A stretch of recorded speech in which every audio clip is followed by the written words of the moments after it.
Tear gas വന്ന് വീണ സ്ഥലത്ത് ഒരിടത്തും കുട്ടികളാരും ഒരു തരത്തിലുള്ള ആക്രമണവും നടത്തുന്നവരായിരുന്നില്ല.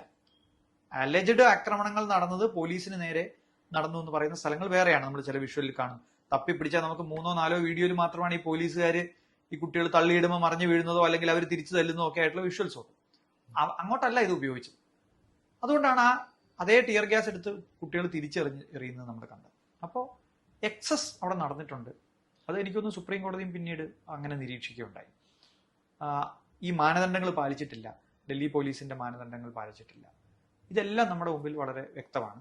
ഈ ഒരു കാലത്തും ഈ പോലീസ് എക്സസ് ശിക്ഷിക്കപ്പെടില്ല എന്ന അനുഭവം പോലീസുകാർക്കുള്ളതുകൊണ്ടാണ് ഇത് സംഭവിക്കുന്നത്. ജമ്മു കാശ്മീരിൽ ഇത് സംഭവിച്ചു. അവരാരെങ്കിലും ശിക്ഷിക്കപ്പെട്ടോ? അതിനുശേഷം ഡൽഹി സമരവുമായിട്ട് നേരത്തെ CAA NRC JNU ആയിട്ട് ബന്ധപ്പെട്ട് പോലീസുകാർ കിട്ടിയ തല്ലും കൊണ്ട് നമ്മൾ വീട്ടിൽ പോവുക എന്നല്ലാതെ തിരിച്ച് ആ തല്ലിയ പോലീസുകാരൻ നടത്തിയ നടപടി ശരിയോ തെറ്റോ എന്ന് പരിശോധിക്കുന്ന ഒരു സംവിധാനം ഇവിടെ ഇല്ല. ഒരു കാലത്ത് ഇന്ത്യ ഒരുപാട് ശ്രമിച്ചിട്ടാണ് ഈ പോലീസ് എക്സസിനെതിരായിട്ട് വന്നിട്ടുള്ള സംവിധാനമാണ് human right commission. Human right കമ്മീഷന്റെ മൂക്കിന് താഴെയാണ് ഈ സംഭവം നടക്കുന്നത്. ഹ്യൂമൻ റൈറ്റ് കമ്മീഷൻ വാ തുറക്കാൻ എത്ര മണിക്കൂർ കഴിഞ്ഞു, എത്ര ദിവസം കഴിഞ്ഞു? ഇന്നലെയോ മറ്റാണ് കേസെടുത്ത്, ഇന്നലെ മിനിഞ്ഞാന്ന്. അപ്പോ അവർക്കറിയാം തല്ലിയാൽ കുഴപ്പമില്ല എന്നുള്ളത്.